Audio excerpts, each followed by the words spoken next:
It's political, but we live in a highly polarized and very politically aware and politically febrile country, as is evidenced by whatever crazy is going on in the House of Representatives right now. And when you ask people in opinion polls, how do you feel about the economy? What they do not do is think about, like, how much money do I have in my savings account? How much money am I spending? And, like, how safe do I think my job is? No, like, that question is on some deep level a political question. And most people, if there is a president who is not of their party, will respond in a way they will say, like, it's bad, because they don't like the president. So that's when there's a Republican president, the Democrats will be like down on the economy. When there's a Democratic president, Republicans will be down on the economy, just because that's how they feel the answer is, because the president runs things. And then right now, you also have a bunch of Democrats who are not particularly happy with Biden, and they're like, the answer to that question is often much closer to being a sort of presidential approval rating question than it is an actual how do you feel about the economy question. I recently wrote about like the Gallup polling that shows that the partisan nature of feelings about the economy. There are exceptions.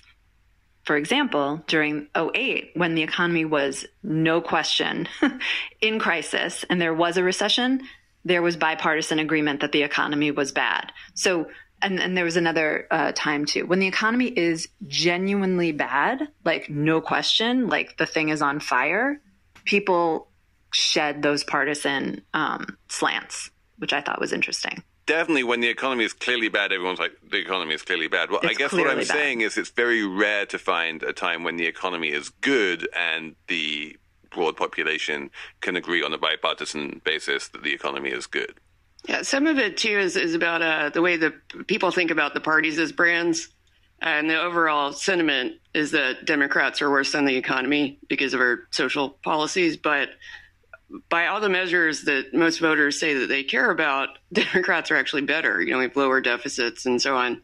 And we just can't shake the intuitive sense that people have that if a Democrat is in the Oval Office, the economy is going to be worse. I mean, we could go down a rabbit hole debating like how much the president really can do about a $1 economy. I mean, it's a lot of. Oh, yeah. No, it's not rational. It's just. But to the point of like we are in a strong economy, right? It doesn't. On some level, I think we have proven time and time again that it doesn't matter whether people answer opinion poll questions by saying, I don't think the economy is doing well. Like that doesn't really feed it. Like the way they answer that question in a poll does not reflect the way they go out in the world and behave. They will say the economy is shit, and then the next day they will turn around and buy a boat, right? So it does affect how they vote. So I do think that we can broadly ignore that opinion poll question as a guide to economic sentiment. I think it's an interesting one in regards to political sentiment, but we're not a politics show, so we don't care about that. Kind of amazing, though, just to bring it back home. 4.9% GDP growth. There were years and years where no one thought that was going to ever happen in the U.S. again, right? And some of it is, the bad kind of growth, which is inventories going up. Basically, businesses made more stuff than they sold. And that making stuff is economic activity, so it contributes to GDP. But now you just have warehouses filling up with stuff that needs to get sold at some point.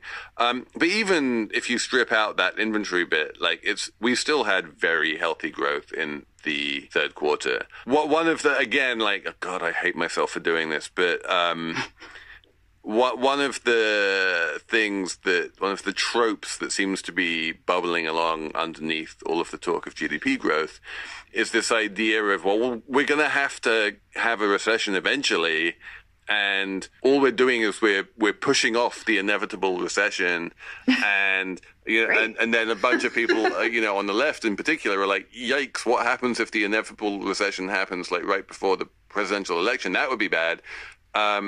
But yeah, I think in general, growth is good, higher growth is better, and there's no mean reversion going on here, right? It's not like if we have high growth in Q3 2023, then that is going to reduce growth in 2024. Like, growth feeds on itself, and the more you have, the more you have. We're going to have more oil soon, right, Felix? Oh.